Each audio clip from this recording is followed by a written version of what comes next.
Welcome back to Sketchy History. Last time we covered ancient punishments so disturbing that one of them had to be censored with a wooden sign. And in the comments, you asked one question. Surely the Middle Ages were more civilized, right? Oh, you sweet summer child. Today, 7 medieval punishments that prove the Middle Ages looked at ancient brutality and said, "Hold my mead." Fair warning. Number 1 on this list is not violent at all. No blood, no fire, no stretching. And it is somehow the most terrifying thing on this channel so far. Grab your flashlight. Let's get sketchy. Number 7. The pillory. The medieval version of getting ratioed online. Your head and hands were locked into a wooden frame in the town square, and then the entire town was legally allowed to throw things at you. Rotten vegetables, mud, eggs of questionable age, and occasionally things much harder than eggs. Here's the truly medieval part. Attendance was excellent. People brought their families.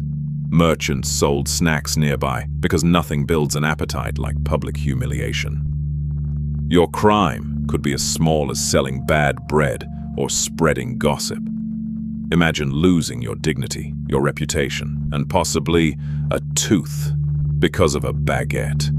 The Middle Ages, everyone. Number 6, the drunkard's cloak. If you were caught drunk in public one too many times, some towns had a special outfit for you. A full-sized wooden barrel with a hole for your head and 2 holes for your arms. And then, you walked through town all day, while everyone watched, laughed, and rated your performance. It was punishment by embarrassment. The walk of shame, but make it furniture. The barrel was heavy, it smelled like old ale, and you couldn't sit down, scratch your nose, or preserve any shred of self-respect. Honestly, as far as medieval punishments go, this one is almost wholesome. Keyword, almost. It gets much worse from here. Number 5, trial by ordeal. Medieval courts had a small problem. No forensics, no fingerprints, no evidence. Their solution: let God decide. Accused of a crime? Simple. Hold this red-hot iron bar and walk 3 steps. If your hand heals cleanly in 3 days, congratulations, you're innocent. If it gets infected, guilty, obviously. There was also the water version. They tied you up and threw you into a pond. If you sank, you were innocent.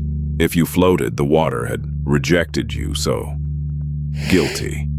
Yes, you heard that right. The innocent verdict involved sinking. Medieval logic, undefeated. The scariest part?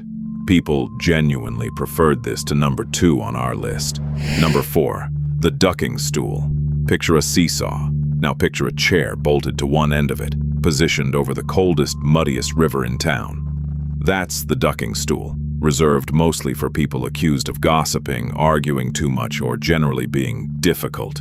You were strapped into the chair, lifted over the water, and dunked, and dunked, and dunked again. The number of dunks depended entirely on how annoyed the local judge was that day. In winter, this went from humiliating to genuinely dangerous. And the crowd. Oh, the crowd loved it. Medieval entertainment was just other people's worst day, viewed from a comfortable distance. Number 3, the Iron Maiden, a human-shaped metal cabinet, lined with spikes that closes slowly around the person inside. The most famous torture device in history, the star of every castle museum. And here's the plot twist. It's probably fake. Historians have found almost no evidence that Iron Maidens were actually used in the Middle Ages. Most of them were built centuries later, for museums to make the past look extra spooky and sell more tickets. That's right. The Iron Maiden is basically history's most successful clickbait. We're including it here so that next time someone mentions it at a party, you can ruin the moment with facts. You're welcome. Now, back to punishments that were unfortunately very real. Number 2, the breaking wheel. This one was very real and very much the Middle Ages idea of a headline event. The condemned was tied to a large wooden wheel, and we'll let the executioner's job title do the explaining, because this channel enjoys being monetized. What made it Uniquely medieval was what happened after. The wheel was raised up on a pole, in public, as a message to everyone passing by. It was less of a punishment and more of a billboard. Travelers wrote that you could tell how strict a town was by what you saw on the road in. Medieval tourism reviews were different. And number 1, the oubliette. No fire, no blades, no crowd, just a hole. The oubliette was a tiny dungeon built beneath castle floors, a narrow stone pit, too deep to climb out of, too tight to sit comfortably, with one small opening at the very top. The name comes from the French word oublier, to forget, because that was the entire punishment.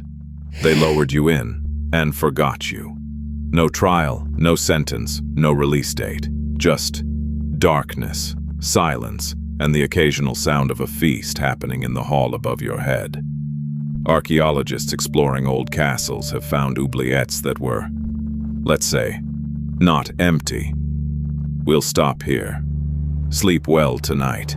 So that was the medieval world, a place where justice wasn't about punishment, it was about spectacle, where pain was public and mercy was rare.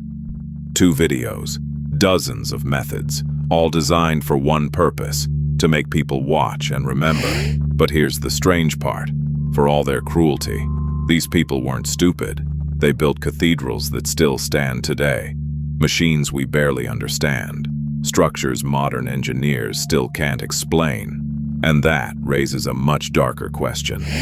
If the past was this brutal, how did they build things we still can't recreate? Next time, we're leaving the torture chambers behind and stepping into something far more unsettling. Ancient technologies that shouldn't exist, objects that break the timeline, knowledge that simply vanished. You won't believe. Some of these are real. If you made it this far, you're one of us. Subscribe, hit the bell, and I'll see you in the shadows.